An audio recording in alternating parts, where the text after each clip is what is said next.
안녕하세요. 6시 16분인가요? 저희 시계는 16분을 가리키고 있습니다. 오늘도 초향기와 함께 코튼 향기하고요. 블루베리 향기 속에서 저는 몽실맘입니다. 몽실맘이 오늘도 여러분들에게 내 사랑은 내 시간을 기꺼이 건네주는 것이다라는 이기주의 앤솔로지를 읽어드리려 합니다. 시작해볼까요? 기억이 서랍. 사라짐과 헤어짐은 그리움을 낳는다. 이별을 곧바로 결연하게 받아들이는 사람은 드물다. 떠나는 사람이 뒷모습을 바라보며 눈물로 애도하거나 마음속 은밀한 곳에 기억이 서랍을 만들기 마련이다. 이를테면 과거에 대한 향수는 기억이 맨 윗칸에, 사랑했던 사람에 대한 미련과 끝내 전하지 못한 마음은 가운데 칸에, 하늘로 떠나보낸 부모와 자식을 향한 애틋함은 제일 아래 칸에 꾹꾹 눌러 담으면서 말이다.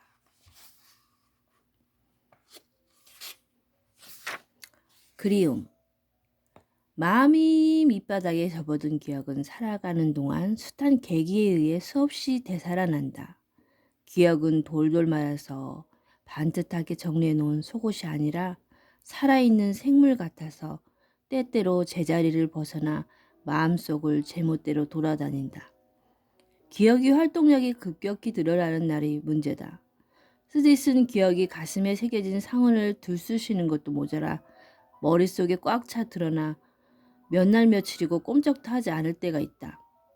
그러면 기억에 스며있는 삶의 비애와 상처까지 골마 터지고 만다. 인간이 삶을 지탱하는 것들은 시간이 물결에 올라타서 흐르지 않고 한 곳에 고여 있다 보면 끝내 썩어버린다고 나는 생각한다.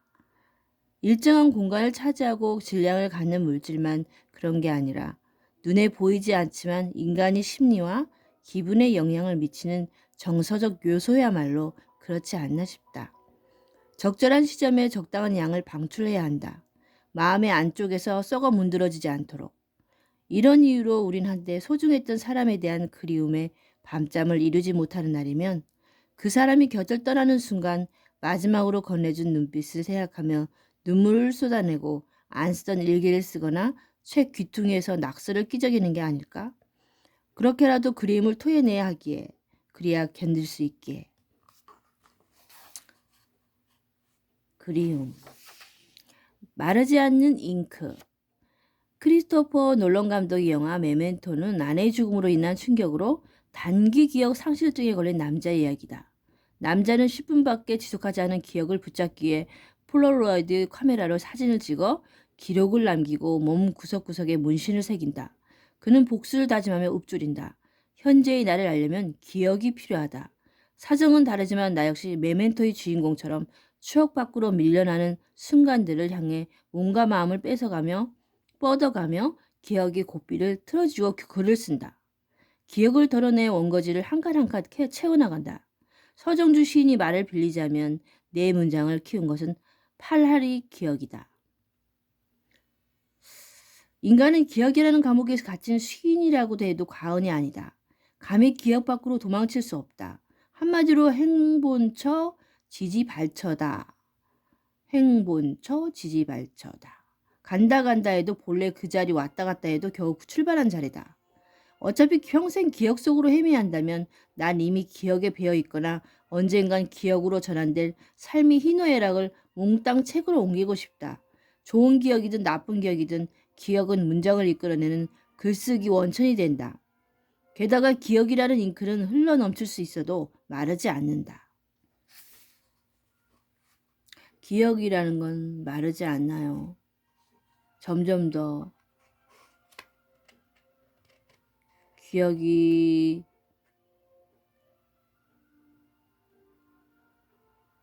물론 매일 나지는 않더라도 그거는 잊혀지지 않는 게 기억이죠 뭐. 관계, 인생은 작은 오해와 인연을 맺거나 풀어가는 일이라는 말이 있다. 다만 인생이라는 강은 단번에 건너뛸 수 없다. 사귐도 그렇다. 크고 작은 돌을 내려놓고 그것을 하나씩 밟아가며 이쪽에서 저쪽으로 차근차근 건너가야 한다. 사람과 삶과 사람 앞에서 디딜 곳이 없다고 조급할 이유가 없다. 어차피 인생과 관계는 만드는 것이 아니라 쌓는 것이다. 관계를 잘 쌓고 있는 것인가요? 여러분들은 지금 어떤 관계 속에서 관계를 갖고 계신가요? 오해가 있으면 풀어야겠죠. 인연이 아니면 잘라버리시든가요. 먹다. 버스를 타고 이동하는 길 앞좌석에서 이 중년 여성의 카랑카랑한 목소리가 들려왔다. 아들에게 전화를 거는 듯 했다. 엄마야, 밥은 먹었어? 아니, 아직. 밥도 안 먹고 뭐 했어? 어서 챙겨 먹어라. 나는 대중교통을 이용하면서 이런 대화를 엿들으면 그 의미가 너무나 맑고 소중해서 단어와 단어 사이 여백까지 마음에 오롯이 새기고 싶다. 먹다의 함의가 그리 간단치 않기 때문이다. 우리는 식사 자리에서 무수히 많은 것을 입에 오겨 넣으며 살아간다. 우겨 넣으며 살아간다. 밥만 먹는 게 아니다. 커피도 먹고 술도 먹고 욕도 먹고 어느새 나이도 먹는다. 그러므로 먹다라는 동사와 가장 가까운 말은 살다일 것이며 자식이 밥을 먹었는지 궁금하다는 건 잘 살고 있는지 궁금하다는 의미일 것이다. 우리 부모들이 시도 때도 없이 자식에게 전화를 걸어 밥 먹었냐? 하고 물어보는 것도 이런 배경이 작용하는 게 아닐까 싶다. 날씨도 너무 추워지고 앞으로도 계속 추워지고 정말 저는 겨울이 정말 싫어요. 원래부터 겨울을 싫어했어요. 그냥 추운 걸 싫어해요. 추위를 너무 타서 그런지. 그래서 봄하고 가을은 빨리 가는 것 같아요. 날씨가. 여름은 그런 대로 잘 지낼 수 있지만 모기가 좀 싫긴 하지만 저도 조금은 자기 위주인 그런 게 많은 것 같아요. 자기 편할 대로. 그래서 저는 요즘에 헌신이라는 말을 많이 되새겨 봅니다. 내가 과연 헌신을 했을까? 헌신이란 말이 어려우면은 남을 위해서 희생한다는 그런 이 촛불을 보면서 자기 자신을 계속 태우고 남을 살리려는 그런 마음을 자꾸 보여주시는 것 같아요. 그래서 어떻게 하면 내 자신을 더 정화시키고 내가 더욱더 성숙해지고 이제는 중년 여성에 접어들었으니까 좀 달라야 되지 않을까? 변화는 있어야, 원래 성격은 변하지 않겠지만은 좀 다르게 살아가고 싶기도 해요. 많이 노력하고는 있지만 그게 잘 안 돼요. 기도 제목입니다. 질문이 본질. 질문에서 질은 진실, 바탕을 나타낸다. 그러므로 질문은 상대에게 사물과 현상의 본질과 진실을 물어본다는 뜻이다. 말은 본디 침묵을 통해 깊어지는 것이지만 때로는 침묵을 깨고 상대가 좋아하는 것과 싫어하는 것이 무엇인지, 진심은 무엇인지를 질문을 통해 알아내야 한다. 그것이 질문의 본질이다. 싫어하는 건 무엇인가? 좋아하는 것과 싫어하는 것이 무엇인지 질문을 통해 알아내야 그것이 질문의 본질이다. 불교에서 만물이 상호 의존적으로 이어져 있다고 본다. 얼핏 독립적인 것처럼 보이는 수많은 존재는 직접적 원인인 인과 간접적 원인인 연의 과정을 통해 서로 관계를 맺고 영향을 주고받는다는 것이다. 고개가 끄덕여진다. 타인이라는 객체가 존재하지 않으면 나라는 주체가 무슨 의미가 있겠는가? 남의 이름으로 내가 존재하고 내가 존재하기에 남이 있는 것이다. 사람은 누구나 관계의 홍수 속에서 존중받기를 원한다. 존중을 뜻하는 영어 단어 반복을 나타내는 리보다는 respected,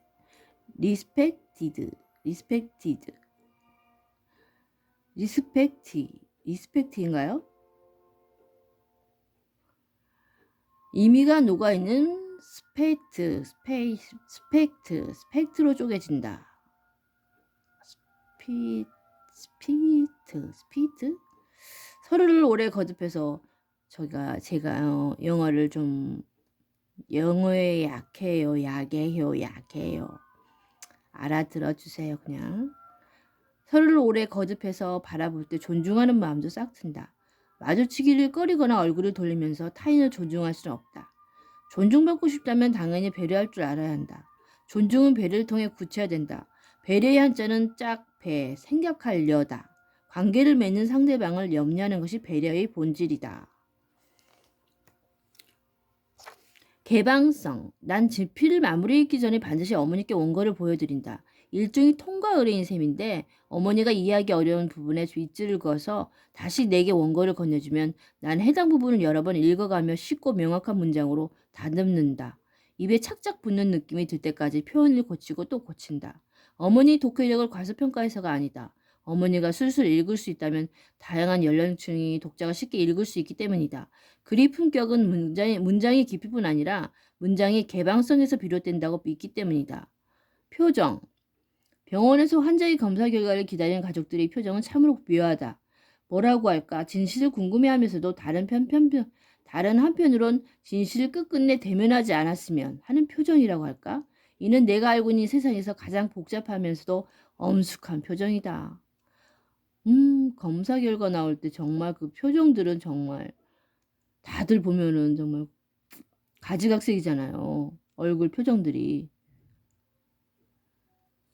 담담해질 때가 있고 아니면 정말 다른 이상한 점이 나오지 않을까 하는 건강검진 받을 때처럼요. 삶의 궤적. 어린 시절 큰 집 근처에서 노젓는 배로 저수지를 건넌 적이 있다. 배라고 해봤자 한강에서 유람선을 타본 일밖에 없는 나로서는 생경한 경험이었다. 뱃사공이 몇 명 되지 않은 승객을 태우고 노를 젓기 시작하자 삐그덕 소리와 함께 낡은 목선이 수면을 미끄러졌다. 하얀 물보라가 뺨과 옷깃을 적셨다. 늑수구레한 사공은 뱃머리를 보지 않고 허공을 응시하며 노를 저었다. 그 모습이 내겐 이채롭게 보였다. 배가 저수지 중간을 지날 때쯤 나는 호기심 어린 눈빛으로 사공에게 질문을 던졌다. 아저씨, 정면을 똑바로 보지 않고 노를 저어도 괜찮아요? 사공은 한바탕 크게 웃으며 말했다. 뭐라고? 하하하. 이 배가 직선으로만 움직이는 거라면 앞을 똑바로 봐야 할 테지. 네? 배는 직선으로 가지 않나요? 물에 떠서 똑바로 가잖아요. 그게 꼭 그렇지도 않아. 이런 배는 노를 저을 때마다 옆으로 기우뚱거리면서 물고기가 헤엄치듯 앞으로 나아간단다. 직선이 아니라 구불구불한 곡선을 그리면서 배가 움직이는 셈이지. 그러니 건너편 선착장에 도착하려면 뱃길을 계속해서 고치면서 노를 저어야 해. 뭐 사람이 살아가는 일도 그러할 테고. 이해되느냐? 대충 이런 대화가 오갔던 것으로 기억한다. 노젓는 이치를 초등학생이 이해하려 난무했다. 난 멀뚱멀뚱한 눈으로 사공과 노를 번갈아 쳐다보기만 했다. 흔히들 인생을 고해라고 한다. 삶이 바다 곳곳에서 무수한 고통이 암초처럼 놓여있는 탓이다.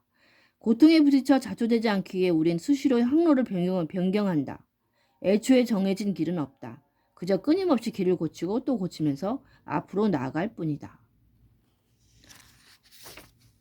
참 어릴 때부터 이게 궁금한 점이 참 많았던 분인 것 같아요. 그래서 시인이 됐나? 작가가 되셨나?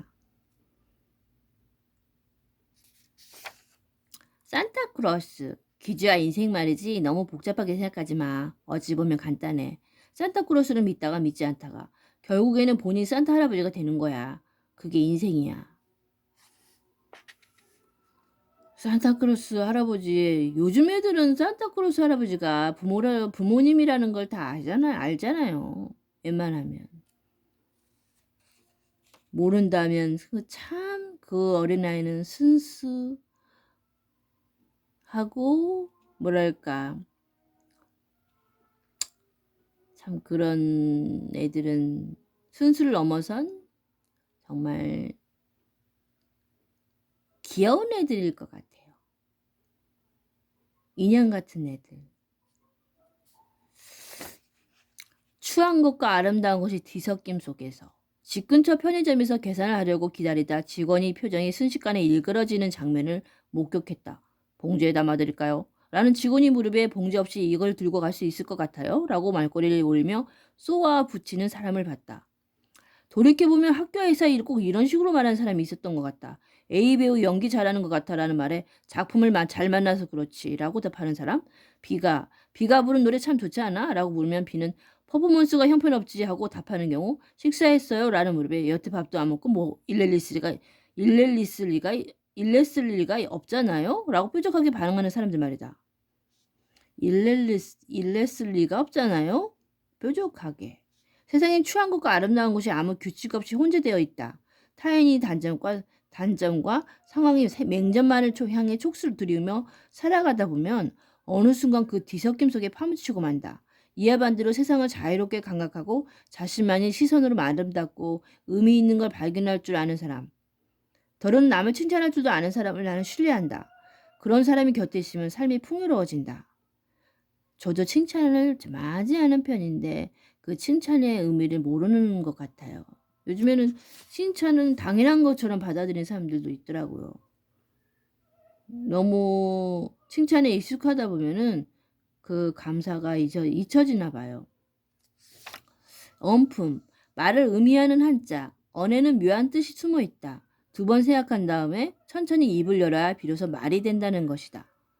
사람에게 품격이 있든 말에는 나름의 품격이 있다. 그게 바로 엄품이다. 엄품?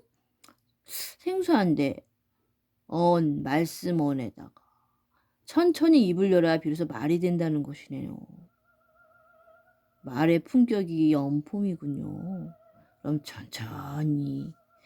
제가 말이 빨라서요. 댐댐이. 말과 글에는 사람이 댐댐이가 서려 있다. 무심코 던진 말 한마디에 사람이 품성이 드러난다.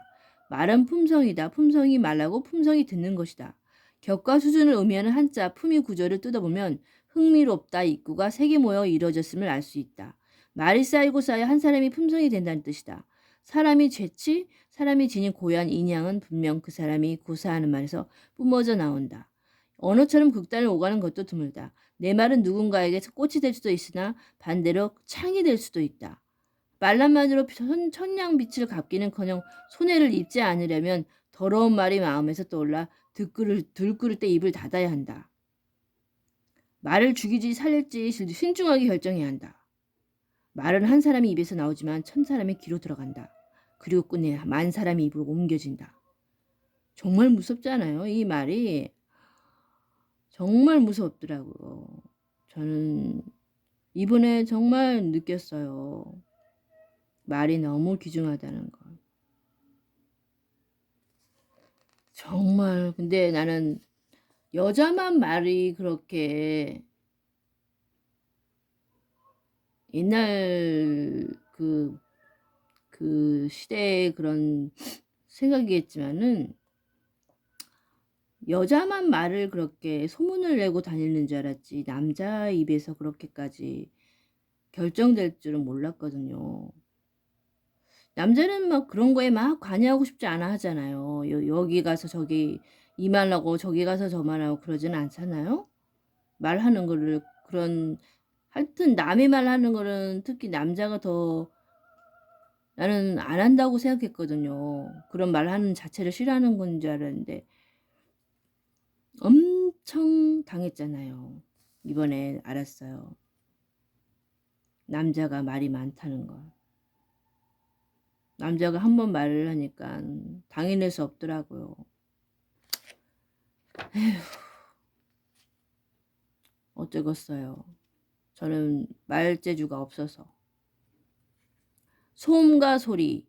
소리는 고막을 두드리며 몸으로 스며든다. 하지만 소음은 고막을 찌른다.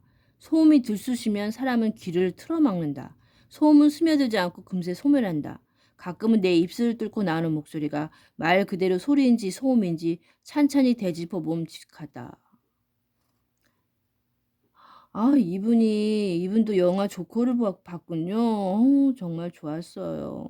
좋았겠다기보다는 많이 정말 조금 읽어볼까요? 영화 조커를 봤다. 호아킨 피닉스가 연기한 아서 폴렉은 노무와 함께 TV 토크쇼를 보며 코미디언을 꿈꾸는 인물이다. 아서를 해피라고 부르는 어머니는 입버릇처럼 말한다. 넌 세상에 웃음을 주려고 태어났단다. 하지만 이상과 현실의 간극은 좀처럼 좁혀지지 않고 아서를 둘러싼 상황과 사람들은 그의 꿈을 철저히 짓밟는다. 사방에서 조롱을 당하고 웃음거리로 전락할수록 아서는 더 크고 천연하게 웃어 젖힌다. 내면이 상처와 분노를 기괴한 웃음소리에 얹어서 세상 밖으로 내보낸다. 아하하하, 아하, 웃으면 그 소리 알죠? 그, 그 웃음 대단했어요, 진짜. 흉내도 못 내겠어요. 내 인생이 비극인 줄 알았는데 코미디였어. 이윽고 아서의 가슴 밑바닥에 잠복해 있던 광기가 스멀스멀 올라와 그의 온 정신과 욕심을 점령하고 이내 살가죽을 뚫고 나오기 시작할 즈음 관객은 서늘한 삶의 진리를 깨닫게 된다. 살다 보면 눈으로는 울어도 입으로는 웃어야 하는 경우가 허다하다는 것을, 때론 이 미소와 침묵 뒤에 생을 찢는 듯한 비명과 아우성이 감춰져 있음을, 남보다 밝게 웃는 사람 중엔 슬픔을 모으며 살아가는 사람이 수두룩하다는 사실을 말이다.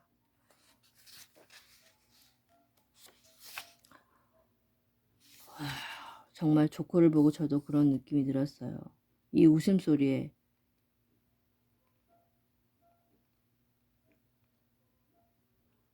코미디였다는 말에 무척 자극을 받았고, 이 삶이 정말 비극인 줄 알았는데 코미디였다고 생각할 때 이분의 마음은 어땠을까 하고 생각을 해봤어요. 다시 조쿠가 다시 만약에 하신다면 꼭 또 볼 거예요. 저는 한 번 봤다가 기억 남는 것들은 또 이번에는 하양영화 아시죠? 하양연화. 양조위 나오는 영화. 그 영화도 참 그 음악이 많이 좌우하지만은 그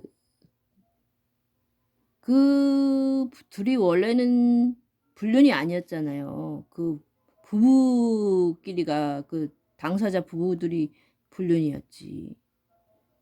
결국은 서로가 헤어지고 했는데 그 남자분이 더 사랑을 더 많이 하셨나 봐요. 그 애절하게 그 사랑을 그렇게 표현해야 하는데 그 표현을 그 담벼락에다가 그 하소연을 했나 봐요. 그 담벼락에 그 구멍이 있는 담벼락에다가 그렇게 해서 하양연화가 끝나가고 그 위에서 보면은 그 스님이 있잖아요. 삭발한 어린 스님이 쳐다보고 있는 걸 몰랐을 거예요.